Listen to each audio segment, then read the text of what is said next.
Hi friends, welcome to movie talk Telugu channel. ఎవరైనా కొత్తగా మన ఛానల్కి వచ్చినట్లయితే సబ్స్క్రైబ్ చేయండి, పక్కన ఉన్న గంట సింబల్ని మాత్రం క్లిక్ చేయండి, మర్చిపోవద్దు. స్పెషల్ స్టార్ టుడే సిద్ధార్థ్ 20 కిడ్స్కి అయితే ఈ పేరు చాలా బాగా గుర్తుంటుంది. మొదట సిద్ధార్థ్ ఒక యాక్టర్, తర్వాత సింగర్, తర్వాత నిర్మాత. సిద్ధార్థ్ గారి సినిమాలు ఎవ్వరూ మర్చిపోరు, ఎందుకంటే మొదటి సినిమా బొమ్మరిల్లు. ఈ సినిమాతోటి తెలుగు ప్రేక్షకులకు చాలా దగ్గరయ్యారు. సినిమాలోని పాటలు, సినిమా కథ చాలా బాగుంటుంది. అలాగే ఈ సినిమాతోటి దిల్ రాజు గారు ఎక్కడికో వెళ్ళిపోయారు. డైరెక్టర్ పేరు కూడా మారిపోయింది. ప్రభుదేవా డైరెక్షన్ వచ్చిన నువ్వొస్తానంటే నేనొద్దంటాను మూవీ. ఈ మూవీకి మొత్తం డిఎస్పి ఇచ్చిన మ్యూజిక్ వేరే లెవెల్.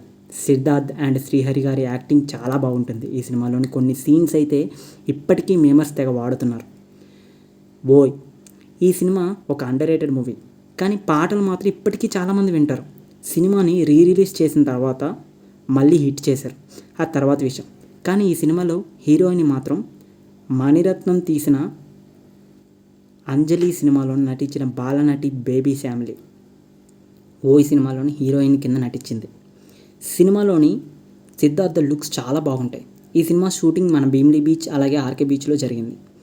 సిద్ధార్థ సినిమాలు యూత్ని బాగా అట్రాక్ట్ చేసేవి, ఎందుకంటే సిద్ధార్థ్ చేసే లవ్ సినిమాలు ఇప్పుడు వచ్చిన లవ్ సినిమాలతోటి కంపేర్ చేయలేము. అలాగే సిద్ధార్థ్ సినిమాలలో పాటలు కూడా అంతే బాగుంటాయి. ఇంకా కొంచెం ఇష్టం కొంచెం కష్టం సినిమాలో సిద్ధార్థ్ అండ్ వేణుమాధవ్, బ్రహ్మానందం గారి కామెడీ, అలాగే పాటలు కూడా చాలా బాగుంటాయి. ఇప్పటికీ ఈ సినిమా జెమినీ టీవీలో టెలికాస్ట్ అవుతే చాలామంది చూస్తున్నారు. సిద్ధార్థ్ పాత సినిమాలు ఎక్కువగా జెమినీ టీవీలోని టెలికాస్ట్ అయ్యేవి. ఇంకా ఆట సినిమాలో అయితే డైరెక్ట్గా సిద్ధార్థ్ గారు ఒక సాంగ్ పాడారు. కొంచెం ఇష్టం కొంచెం కష్టం సినిమాలోనైతే సీన్స్ ఇప్పటికీ కూడా ఈ సినిమాలోని సీన్స్ మేమర్స్ వాడుతున్నారు. ఇప్పుడు అలాంటి సిద్ధార్థ్ని చాలామంది మర్చిపోతున్నారు. రీసెంట్గా గృహం, అలాగే చిన్న తప్ప మిగతా సినిమాలు ఏవి కూడా ప్రేక్షకులను అంతగా మెప్పించలేకపోతున్నాయి.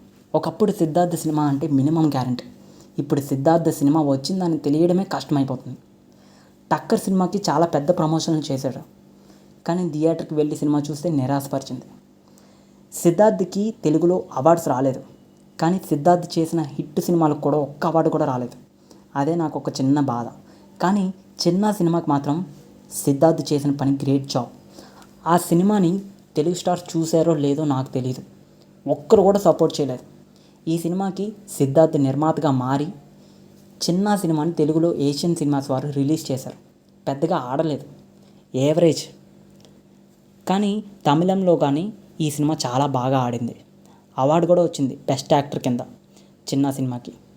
చిన్న సినిమాలోనే ఒక పాట ఉంటుంది, అది చాలా రీల్స్లో ఫేమస్ చేశారు. కానీ ఒక్కటి సిద్ధార్థ్ గారు గట్టి కంబ్యాక్ అవ్వాలని కోరుకుంటున్నాం. కొన్ని సినిమాలు అయితే చెప్పాలి అంటే ఒరే బామర్ది సినిమా బాగానే ఉంటుంది, కానీ మన తెలుగులో చాలామంది ఫ్లాప్ చేస్తారు ఈ సినిమాని. ఎందుకంటే ఆ సినిమాకి పెద్దగా ప్రమోషన్స్ చేయలేదు, అందుకేనేమో ఎవరికి తెలియలేదేమో. తర్వాత ఓ మై ఫ్రెండ్, ఇది కూడా ఒక అండర్ రేటెడ్ మూవీ. కానీ సిద్ధార్థ్ ఎలా కనిపించాలి అంటే బాయ్స్ సినిమా శంకర్ గారి డైరెక్షన్లోనే వచ్చింది. ఏఆర్ రెహమాన్ ఇచ్చిన మ్యూజిక్, బాయ్స్ సినిమాలో పాటలన్నీ చాలా బాగుంటాయి. అబ్బో మ్యూజిక్ అయితే వేరే లెవెల్. ఏదైనా సరే మళ్ళీ అలాంటి సిద్ధార్థ్ కమ్బ్యాక్ గట్టిగా ఉండాలి అని కోరుకుంటూ all the best upcoming all movies for Siddharth. Signing off movie talk Telugu channel.